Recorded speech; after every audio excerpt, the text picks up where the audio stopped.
Hi guys, just a quick note on period changes as a follow on.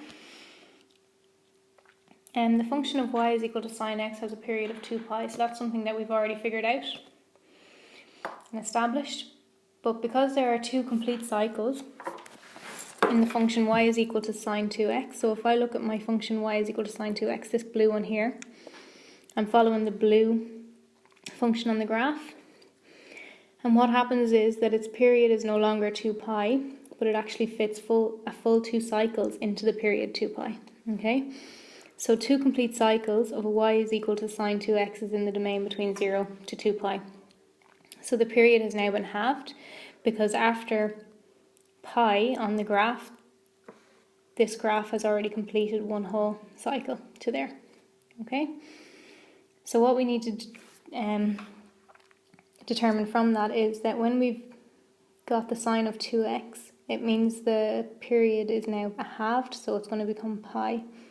So what we actually learn is that 2 pi, which is our original period, divided by the number in front of the x, which we call b, is going to give us our period.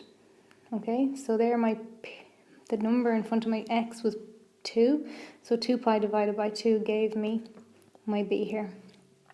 Okay, if I look at the green one, y is equal to sine 3x, so at that point I should be fitting 3 of these all the way as far as 2 pi. Okay, so this one here is one whole cycle, another cycle, and another cycle. So there's actually 3 of these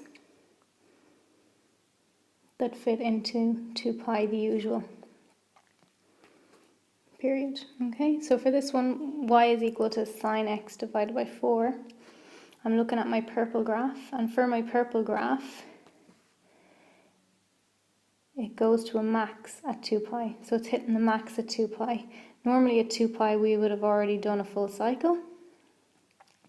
Sorry, we would have done one whole full cycle like the red one. But on the purple graph we've only gone as far as the max. Okay, so if we think of our normal sine graph, which normally looks like this, as far as 2 pi, if I only go to the max point, which is this point here, I've only gone a quarter of the way. I've only gone a quarter of the graph. Okay, so because I've got x divided by 4, that means my period has now grown to 4 times 2 pi. Okay, so if I'm at 2 pi there, I still need to do 4 more of them to get me all the way to the end of it. So 1, 2, 3, and 4 to take me back to my original. Okay, so one whole cycle is going to go the whole way up as far as 8 pi. So what I can say is that 2 pi divided by 1 quarter is equal to 2 pi multiplied by 4, which is equal to 8 pi. Okay, because my b in this situation, the number in front of the x, is 1 quarter. So that's why I'm dividing by 1 quarter. Okay, so the same rules apply for the cos function. So the original period of a cos function is 2 pi. So in order to find the new period, I have to divide it by b, the number in front of the x.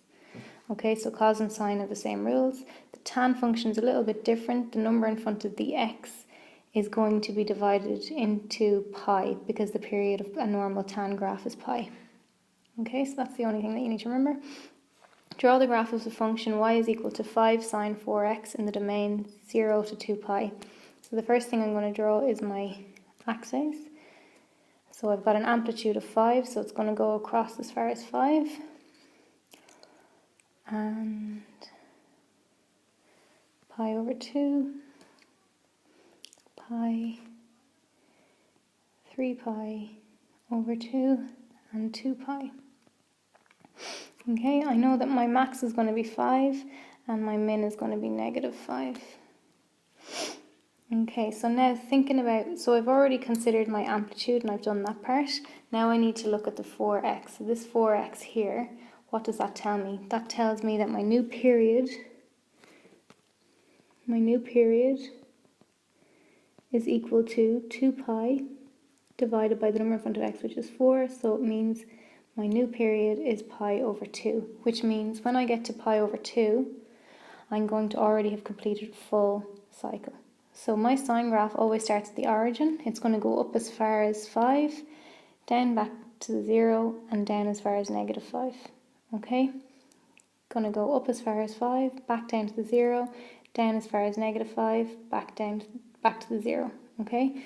So each of these, from 0 to pi over 2, and from pi over 2 to pi, and from pi to 3 pi over 2, and from 3 pi over 2 to 2 pi, they're all individual cycles because each cycle has now got a period of pi over 2. Okay, so when I sketch that, I'm going to get something that looks like this.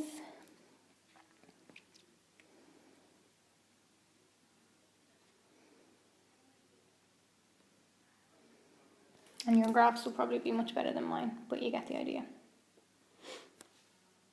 Okay. And that's it. That's all we need to take away from the period.